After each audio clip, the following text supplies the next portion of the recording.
अच्छा, कौन कौन ईमानदारी से जब घर में किसी के सामने रोता है तो सामने वाला अपनी सुनता है या नहीं सुनता है? ईमानदारी से हाथ उठाना। सुनता है तो हाथ उठाना। कोई भी सुनता है ना? जब हम कभी रोते हैं अपने मम्मी के सामने, पापा के सामने, और बोलते हैं पापा प्लीज ये दिला दो, तब सुनता है। अगर पत्नी गलती से पति के सामने रो दे, अरे रो मत भाई, ले लो, भाग्यवान ले लो, होता है ना ऐसे अक्सर कई बार। तो जब एक मानव का हृदय आंसुओं से द्रवित हो जाता है, आप किसी के भी सामने रो दीजिए, उसका भी तुरंत आप देखिए हृदय जो है ना परिवर्तन हो जाएगा, एकदम शांत हो जाएगा वो व्यक्ति। तो जब ये दो आंसू निकलने से एक साधारण मनुष्य पर इतना प्रभाव पड़ सकता है, तो सोचो मेरे गोविंद पर इसका कितना प्रभाव पड़ेगा, कितना प्रभाव पड़ेगा। एक बार उसके सामने सच्चे हृदय से रो करके देखना कि मेरा श्याम तू है, मेरा श्याम तू है, नहीं मैं अकेला, मेरे साथ तू है, मेरा श्याम तू है। हे मेरे बाबा, तेरे सिवा मेरा कोई नहीं है मेरे नाथ। हे गोविंद, मैं तेरी शरण में हूँ, मुझ पर और अपने इन अनंत भक्तों पर अपनी कृपा दृष्टि दया सदैव बनाए रखना मेरे नाथ। यही प्रार्थना हमें करना है। और अब जैसे ही इन्हें 3 बाण प्राप्त हुए, मेरे भोलेनाथ और मां सिद्धंबिका ने यह आशीर्वाद दिया कि बर्बरीक, तुम्हारे जीवन में तुम ऐसा काम करने वाले हो, ऐसा काम करके जाओगे जो न किसी ने सतयुग में किया है, न किसी ने त्रेता युग में किया है, न कोई द्वापर में कर सकता है, और न कभी कोई कलयुग में कर पाएगा। ऐसा काम तुम करके जाओगे। और हे भक्त शिरोमणि, तुम्हारा नाम उन असंख्य भक्तों में बड़ी ही श्रद्धा के साथ, बड़े ही प्रेम के साथ लिया जाएगा, ऐसा हम वरदान देते हैं। बोल भोलेनाथ की। हमारे भोले बाबा तो भोले भंडारी हैं। उन्होंने ऐसा दिव्य आशीर्वाद दिया बर्बरीक को, और वो अंतर ध्यान हो गए। जैसे ही भगवान अंतर ध्यान हुए, मां सिद्धंबिका ने कहा कि हे पुत्र, तुम कुछ समय यहीं निवास करो और मेरी पूजा अर्चना करो, क्योंकि कुछ समय के बाद यहां विजय नाम का एक ब्राह्मण आएगा। वो भी मेरा परम भक्त है और वो पिछले बहुत समय से यहां पर तपश्चर्य कर रहा है, परंतु उसकी तपस्या को कुछ राक्षस पूर्ण करने नहीं दे रहे। होता है ना, जब हम अच्छा काम करते हैं, लोग अक्सर हमारी टांग पकड़ के खींचते हैं। एक बार की कथा है, सुनाऊं आपको? ये कलयुगी कथा है, राम कथा नहीं।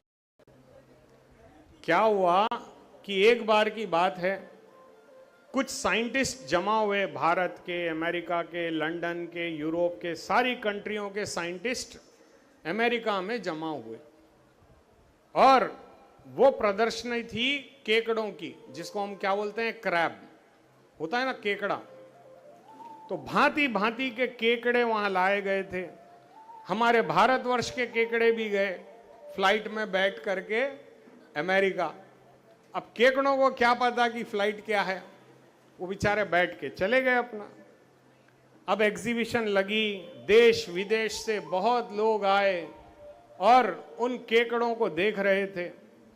समय बीतता गया, लंच का समय आ गया, सारे लोग साइंटिस्ट निकल गए कि चलो लंच करें केकड़ों को छोड़ करके। तो एक अमेरिका का साइंटिस्ट भागते हुए इंडिया के साइंटिस्ट के पास आया। अरे भैया, बोलिए क्या बात है? You know I don't know, you know I don't know. अरे you know I don't know, अरे आगे तो बोल। तब उसने कहा the box which you have kept here, its mouth is open. तो इसने कहा अरे ढक्कन खुला है तो क्यों परेशान हो रहा है, कुछ नहीं होगा। भाई जिस डब्बे में केकड़े रखे थे उसका ढक्कन खुल गया है, कोई बात नहीं, हम लंच करके आएंगे तब बंद कर लेंगे।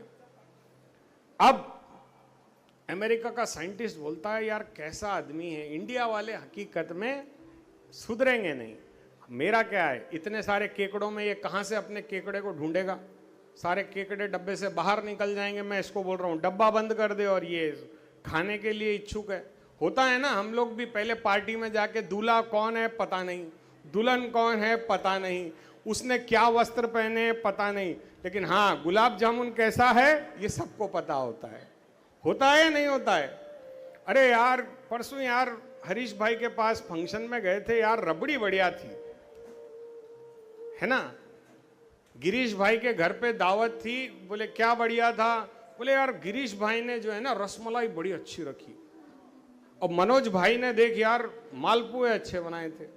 होता है ना ऐसे, कई बार हम किसी के फंक्शन में जाएं और सुनील भाई, हमारे सुनील भाई कहाँ हैं, उनके भी घर पे हम चले गए तो इन्होंने क्या यहाँ पे स्पेशल होता है वो मिसल पाव, बोले मिसल पाव, अरे क्या मिसल पाव था। तो होता है ना ऐसे कि कोई ना कोई हमें बुलाता है और हम जाते हैं तो कोई ना कोई कुछ खिलाता है, अरे वो बहुत बढ़िया था। तो अब ये बंदा खाने में लग गया, 1 घंटा समय बीत गया, अब ये सारे साइंटिस्ट पलट के आ रहे थे। तब अमेरिका के साइंटिस्ट ने कहा कि यार इसके तो केकड़े सारे निकल लिए होंगे और यहाँ पे 200 कंट्रियों के केकड़े हैं, अब ये कहाँ से ढूंढेगा कि ये कौन सी प्रजाति थी, काला था गोरा था, कैसे पहचानेगा। अब वो आकर के जैसे नजदीक आता है, फिर वो बेचारा बोलता है कि यार you have missed all your crabs. बोले don't worry, they are Indian crabs. बोले तुम चिंता मत करो, ये इंडिया के केकड़े हैं, पढ़े लिखे हैं, चिंता ना करो। उसका दिमाग चकरा गया, अंदर जाके देखा तो उस डब्बे में 10 केकड़े थे, 10 के 10 वही थे। अब उसकी हंसी का ठिकाना नहीं था। वो बोलता है कि देखो आप तो चिंता कर रहे थे, हमारे 10 के 10 केकड़े बैठे हैं। तो अब ये बोलता है हाउ दिस इज हैपेंड, ये कैसे संभव है। तो अब वो इंग्लिश में बोला था, लेकिन आप सभी को हंसाने के लिए मैं हिंदी में बोलता हूं।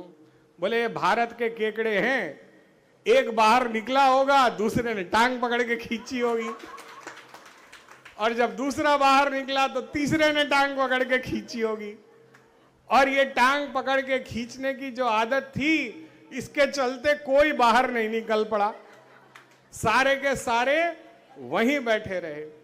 तो ये है भारत की स्पेशलिटी कि हम किसी को आगे बढ़ता देख के बर्दाश्त ही नहीं कर सकते, और ये आदत हमें छोड़नी होगी। क्या करनी होगी? छोड़नी होगी। तब उसने कहा कि ये कैसे संभव है। बोले ये अमेरिका नहीं है, अमेरिका के केकड़े सब अपने अपने रास्ते चल पड़े। अगर ऐसा ढक्कन खुला मिल जाए अमेरिका के केकड़ों का तो अपने आप वो अपने रास्ते पकड़ लेंगे और निकल जाएंगे। लेकिन भारत एक ऐसा देश है जहां पर हम एक दूसरे की यदि टांग खींचना बंद कर दें तो पहले की तरह हमारा भारतवर्ष विश्व गुरु बन जाएगा। बोल भारत माता की। और इसमें हम सभी को अपना योगदान देना है। यदि हमारा पड़ोसी मर्सिडीज खरीदे तो बोलना अरे वाह भगवान इसको 2 देना, तो भगवान एक आध तो अपने पास भी भेज देगा। देखो जब हम दूसरे की उन्नति चाहते हैं ना, तभी हमारी उन्नति होगी। यदि कोई बढ़ता है तो उसे हमें प्रोत्साहित करना चाहिए, उसकी टांग कभी नहीं खींचनी चाहिए, वरना हम भी उस केकड़े की तरह बन जाएंगे जो उस डब्बे में ही बंद रहेंगे। बोल श्याम प्यारे की।